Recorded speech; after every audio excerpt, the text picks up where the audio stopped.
दोस्तों, आपने कभी सोचा है सिर्फ 10 मिनट की देरी से आप अपनी जिंदगी का सबसे बड़ा मौका खो सकते हैं। सोचिए, अगर आपके हाथ में किस्मत हो और आप उसे सिर्फ इसीलिए गंवा दो क्योंकि आपने कहा अभी तो बहुत वक्त है। आज की कहानी एक ऐसे ही लड़के आरव की है। आरव का चेहरा मासूम था, आंखों में सपने थे और दिमाग में ढेर सारे ख्वाब, लेकिन उसके सबसे बड़े दुश्मन का नाम था आलस्य। आरव एक छोटे से गांव में रहता था। गांव में हर सुबह सूरज की सुनहरी किरणें खेतों पर बिखरती, बच्चे खेलते और बड़े लोग अपने अपने काम में लग जाते। लेकिन जब पूरा गांव जाग चुका होता, तब भी आरव बिस्तर में पड़ा रहता। माँ रोज पुकारती, बेटा उठ जाओ, स्कूल का टाइम हो रहा है। आरव नींद में करवट बदलते हुए कहता, माँ 5 मिनट और, फिर उठता हूँ। उन ये 5 मिनट धीरे धीरे आधा घंटा बन जाते और स्कूल पहुंचते पहुंचते उसकी क्लास शुरू हो जाती। टीचर कहते, आरव, तुम्हें हुनर है लेकिन तुम मेहनत से भागते हो, आलस्य तुम्हें पीछे कर देगा। लेकिन आरव को लगता, अरे अभी तो बहुत वक्त है, कल से सब ठीक कर लूंगा। वक्त बीतता गया, स्कूल से कॉलेज आया, लेकिन आलस्य उसकी आदत बन चुका था। हर जरूरी काम के लिए उसके पास एक ही बहाना था, कल कर लूंगा। उसके माता पिता साधारण किसान थे। पिता खेतों में दिन रात मेहनत करते, माँ घर और पशुओं का ध्यान रखती। दोनों चाहते थे कि आरव पढ़ लिख कर आगे बढ़े। पिता अक्सर कहते, बेटा हमारी जिंदगी तो खेत खलिहान में बीत गई, लेकिन तुम्हें पढ़ाई से नई दुनिया मिल सकती है। माँ आंचल से पसीना पोंछते हुए जोड़ती, समय बहुत कीमती है, इसे मत गंवाओ।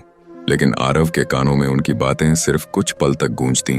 फिर वो दोस्तों के साथ क्रिकेट खेलने चला जाता या फिर मोबाइल पर गेम्स में खो जाता। धीरे धीरे उसके दोस्त प्रतियोगी परीक्षाओं की तैयारी में जुट गए, लेकिन आरव अब भी सोचता रहा, अभी तो बहुत टाइम है, मैं जब चाहूंगा तब मेहनत कर लूंगा। एक दिन उसका दोस्त करण फोन पर बोला, भाई मेरी एमएनसी में नौकरी लग गई है। फोन कटते ही आरव का दिल जैसे टूट गया। उसने आईने में खुद को देखा और कहा, क्यों क्यों मैं ही हमेशा पीछे रह जाता हूं? सब लोग आगे निकल जाते हैं और मैं बस सपनों में खोया रहता हूं। उस रात उसे नींद नहीं आई। वो बेचैनी में घर से बाहर निकला और पहाड़ी की तरफ बढ़ गया। वहां गांव के बाहर एक पुराने बरगद के पेड़ के नीचे एक भिक्षु ध्यान लगाते थे। आरव उनके पास बैठ गया और रोते हुए बोला, महाराज मेरी मदद कीजिए, मैं हार चुका हूं, मेरी मेहनत नहीं टिकती, मैं आलस्य से बाहर नहीं निकल पाता। भिक्षु ने धीरे धीरे आंखें खोली। उनकी आंखें गहरी थीं, जैसे उनमें सदियों का अनुभव समाया हो। वो मुस्कुराए और बोले, वत्स, तुम्हारा संघर्ष इसलिए है क्योंकि तुम समय की कदर नहीं करते। मैं तुम्हें एक कहानी सुनाता हूँ, ध्यान से सुनो। बहुत समय पहले एक दयालु राजा था। एक दिन उसके दरबार में एक गरीब आदमी आया और बोला, महाराज मैं कई दिनों से भूखा हूं, कोई काम नहीं मिल रहा। राजा को दया आ गई।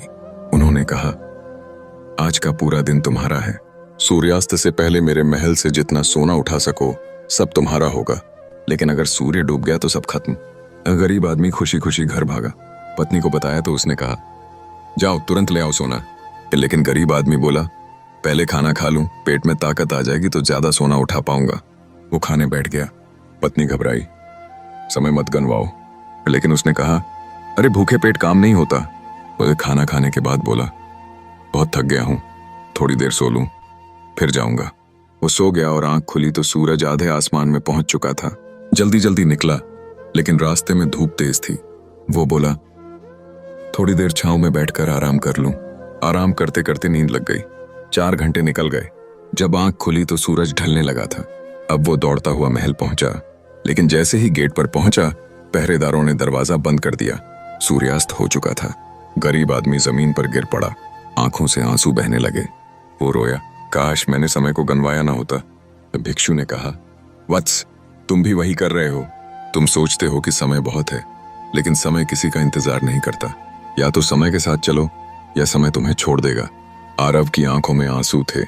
उसने भिक्षु के चरणों में झुककर कहा, महाराज अब मैं एक भी पल बर्बाद नहीं करूंगा। उसने उसी रात से एक सख्त दिनचर्या बनाई। सुबह सूर्योदय से पहले उठना, ध्यान लगाना, दिन भर पढ़ाई करना, हर काम समय पर। जब आलस्य आता तो वो आंखें बंद करके उस गरीब आदमी की कहानी याद करता। धीरे धीरे उसकी आदतें बदलने लगीं। उसका आत्मविश्वास लौट आया। कुछ ही महीनों में आरव इतना अनुशासित हो गया कि लोग हैरान रह गए। गांव में लोग कहते, क्या ये वही आरव है जो आलस्य का शिकार था? ने परीक्षा का दिन आया। आरव ने आत्मविश्वास के साथ परीक्षा दी। जब नतीजे आए तो पूरे जिले में आरव टॉपर घोषित हुआ। गांव में ढोल नगाड़े बजे, लोग मिठाइयां बांटने लगे। उसके माता पिता गर्व से रो पड़े। पिता बोले, आज तूने हमारी मेहनत को सार्थक कर दिया। माँ ने उसे गले से लगाकर कहा, बेटा तुझसे बड़ी खुशी कोई नहीं।